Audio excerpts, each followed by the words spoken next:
고린도전서 8장 1절로 13절의 말씀을 가지고 사랑은 모두를 이롭게 합니다 라는 제목으로 하나님의 말씀을 증거하겠습니다.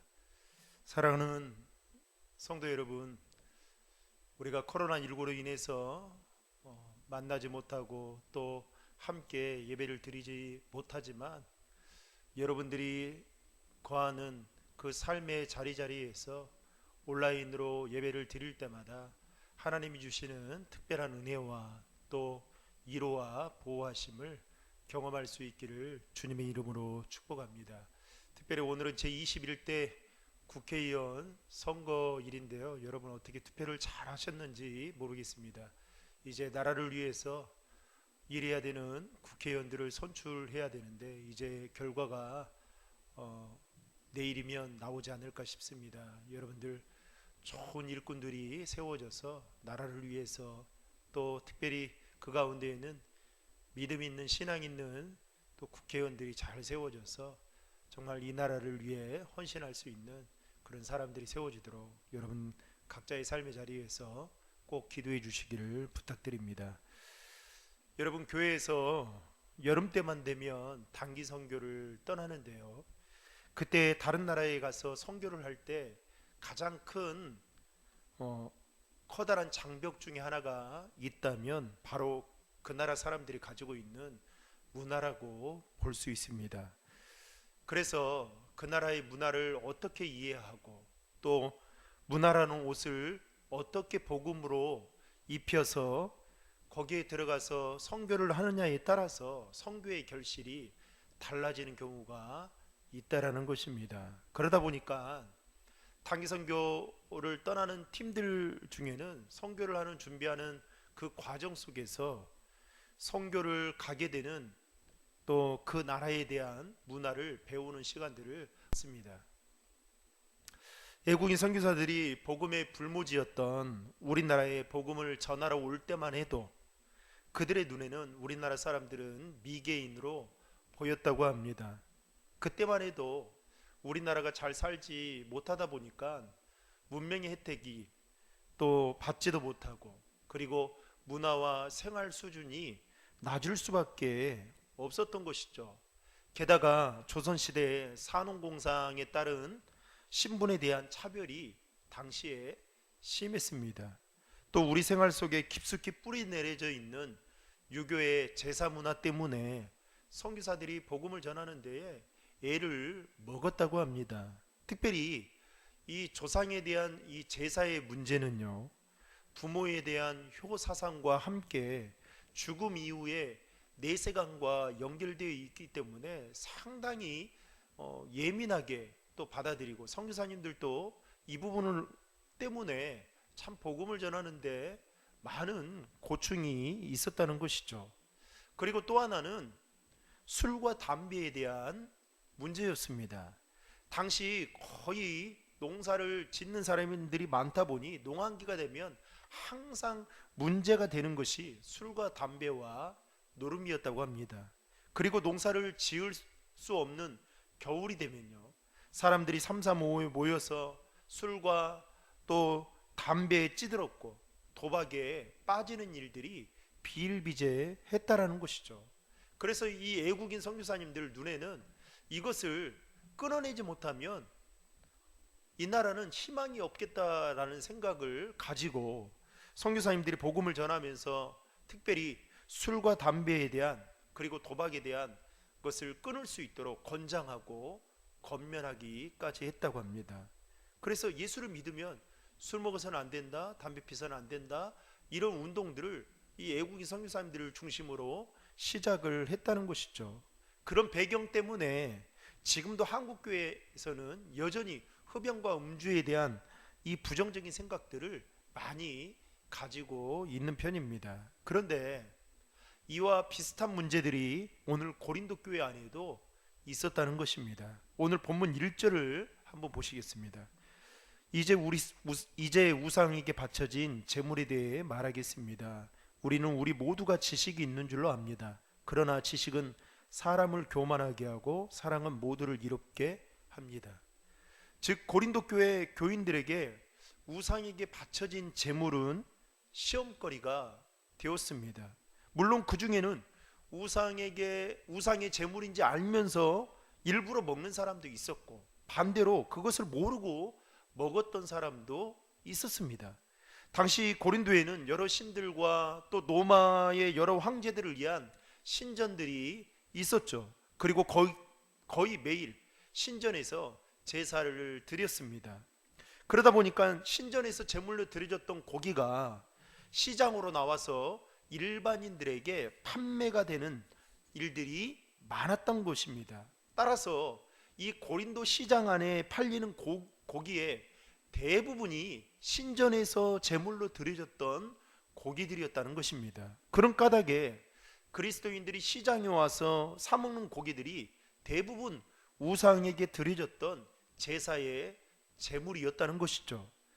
그런 가운데 고린도 교회 교인들 가운데에는 우상에게 제물로 바쳤던 고기는 부정한 것이니 먹지 말아야 된다라고 그렇게 생각하는 사람이 있었고, 또 반대로 어떤 사람들은 아니, 예수를 믿고 구원을 받으면 자유한 몸이 됐는데 하나님께서 주신 것은 모든 것은 먹어도 되는 것이 아니냐, 이렇게 생각하는 사람들이 있었습니다. 그러면서 이 양측 간에, 특별히 고린도 교회 교인들 가운데 이러한 논쟁과 다툼이 심하게 벌어지고 있었던 것이죠.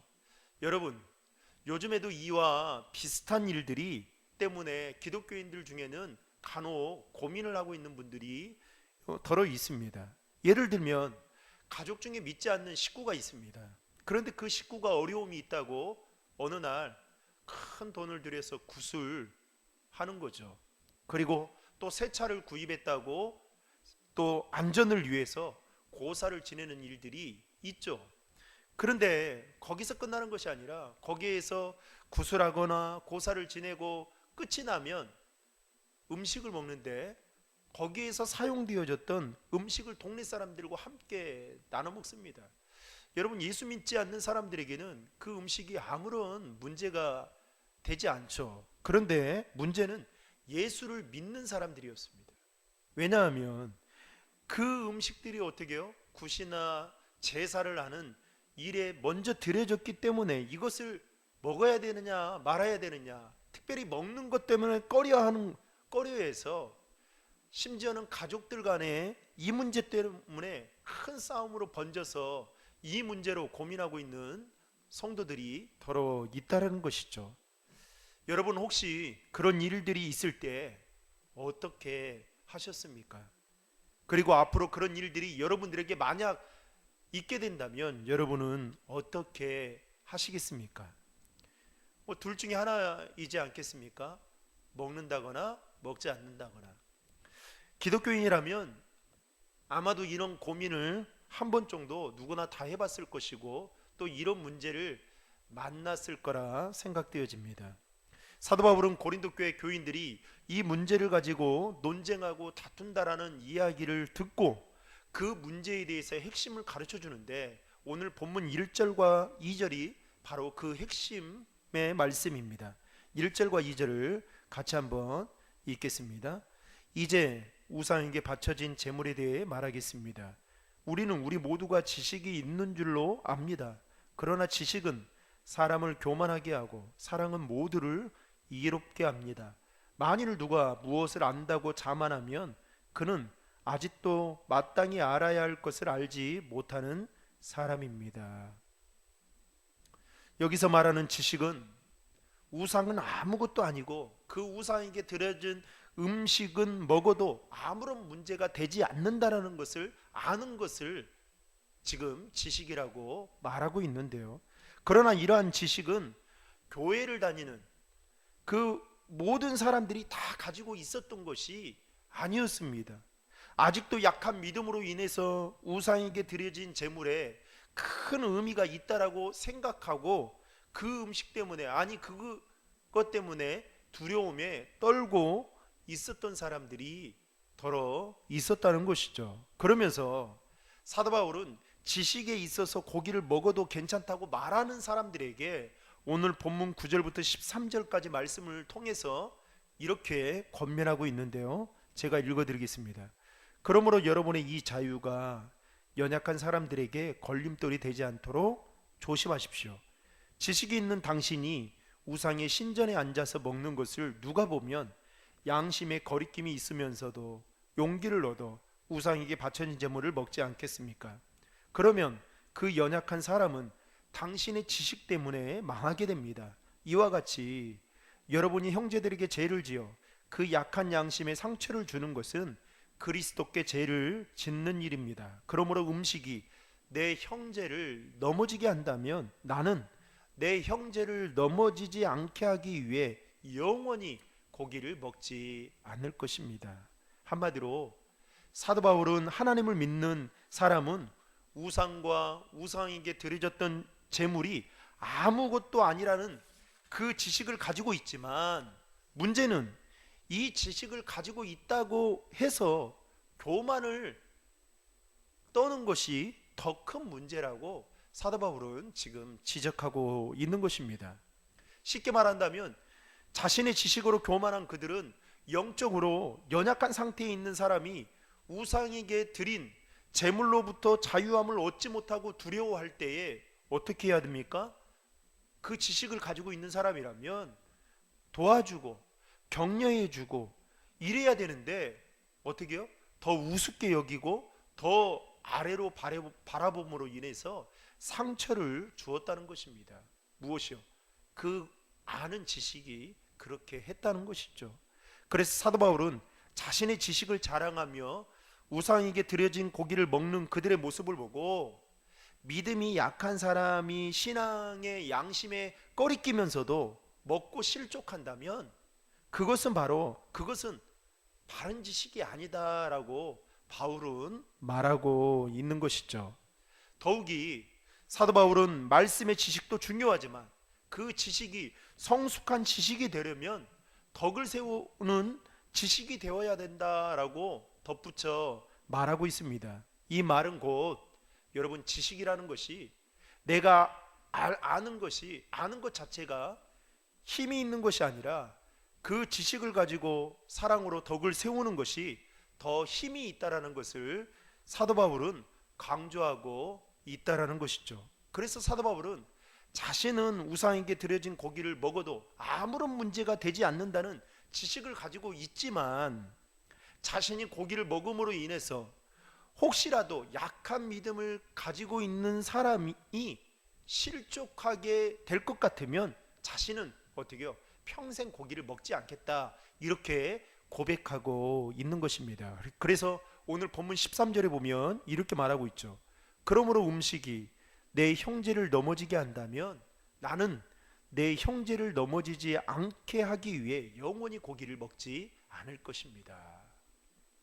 그뿐만 아니라 사도 바울은 우상에 대한 지식을 가지고 있었는데요, 본문 4절에 보면 이렇게 말합니다. 세상에 있는 우상은 아무것도 아니며 신은 하나님 한 분밖에 계시지 않는 것을 우리가 알고 있습니다. 이 우상이라는 것이 실제하는 것이 아니라 공허한 허상의 존재이기 때문에 아무것도 아니다 라는 것을 사도 바울은 그러한 지식을 가지고 있었다는 겁니다. 그뿐만 아니라 5절과 6절에 보시면 이렇게 말합니다. 비록 하늘이나 땅 위에서 신이라 불리는 것들이 있어 많은 신들과 많은 주들이 있으나 우리에게는 오직 한 하나님 곧 아버지가 계실 뿐입니다. 즉 참된 신은 오직 하나님 한 분밖에 없다라는 이 지식을 사도 바울은 가지고 있었다는 것입니다. 그럼에도 불구하고 사도 바울의 지식은 무엇을 전제로 하고 있었냐면 사랑을 전제로 하고 있었다는 것입니다.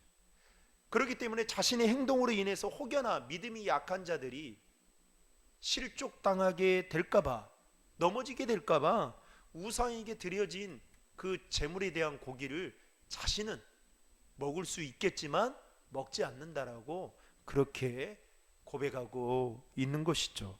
이와 같이 사도 바울은 자신의 믿음으로는 아무런 문제가 되는 것이 없었지만 그런 나의 자유스러움이 나의 믿음이 약한 사람들에게 걸림돌이 될 수 있기 때문에 그는 매우 조심스럽게 행동을 했다라는 것입니다. 그만큼 사도 바울에게는 사랑의 마음으로 덕을 세우고자 하는 그 큰 마음이 있었다는 것입니다. 그래서 사도 바울의 견해는 우상에게 드린 제물을 먹느냐 그리고 먹지 않느냐, 이것은 사도 바울에게 중요한 것이 아니었습니다. 그게 관심사가 아니었다는 것이죠. 자신의 얄팍한 지식으로 인해서 그 믿음으로, 그 지식으로 믿음이 약한 자들에게 상처를 주고 혹시나 그들이 교회를 떠나게 될까봐 사도 바울은 거기에 관심이 있었지, 우상에게 드린 제물을 먹느냐 먹지 않느냐 여기에 관심이 없었다는 것입니다. 여러분, 어떤 가정에서 어린아이가 놀다가 잘못해서 방바닥에 있던 유리컵을 그만 실수해서 깨뜨리고 말았습니다.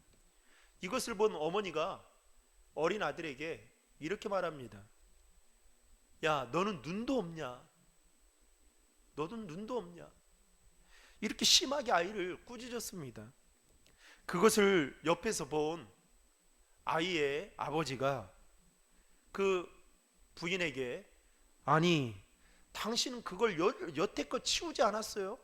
하면서 이 아내에게 타박을 하는 겁니다. 그때 시어머니가 그 모습을 옆에서 지켜보고 시끄럽다 하면서 며느리를 조용히 부르더니 며느리에게 평소에 그 며느리의 게으름을 나무랬습니다. 그런데 그 모든 광경을 누가 보게 됐냐? 어린아이가 보고 겁에 질린 나머지 울음을 터뜨리게 된 것입니다. 그날 저녁 어린아이가 유리컵을 깨뜨린 이 사건 하나로 인해서 그 가정이 모두 정말 심각한 불화가 생기게 되었던 것입니다. 한편 그 이웃집에서도 어린아이가 방바닥에 두었던 접시를 동일하게 깨뜨렸습니다. 이것을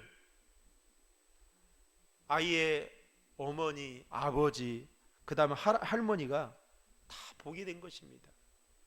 그리고 한꺼번에 달려와서 이 어린아이에게 오더니 다친 곳이 없는지 그렇게 물었습니다. 그러면서 어머니가 어린아이에게 이렇게 말합니다. 얼른 그 깨진 컵 조각들을 치우기 시작하면서 아이고 엄마가 못 치워서 미안하다고 그렇게 아이에게 말합니다.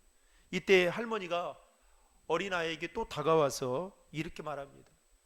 다치지 않아서 정말 다행이다고. 할머니가 빈둥빈둥 놀다가 할머니가 치워야 될 그 유리컵을 치우지 못해서 네가 깨트리게 됐다고, 미안하다고 그렇게 말을 합니다. 그러니까 그때 그 어린아이의 아버지가 어머니에게 와서 뭐라고 말하냐면, 어머니 다 이게 제 잘못입니다. 왜냐하면 제가 물을 먹고 그 유리컵을 방바닥에 놔두어서 치워야 되는데 다 제 잘못이죠. 그렇게 말했다고 합니다. 여러분, 이런 대화를 어린아이가 듣고 또 옆에서 보게 되었던 것이죠. 그때 어린아이가 뭐라고 말을 하냐면, 엄마, 아빠, 할머니 죄송합니다.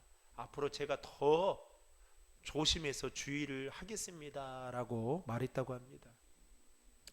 여러분, 앞에서 말한 이 두 가정은 똑같은 상황을 만났는데 왜 이런 차이가 나는 걸까요? 오늘 말씀처럼 컵을 깨지 않고 또 조심해야 된다라는 그 지식을 어린아이도 부모도 다 가지고 있었겠죠. 그런데 문제는 어떻게요?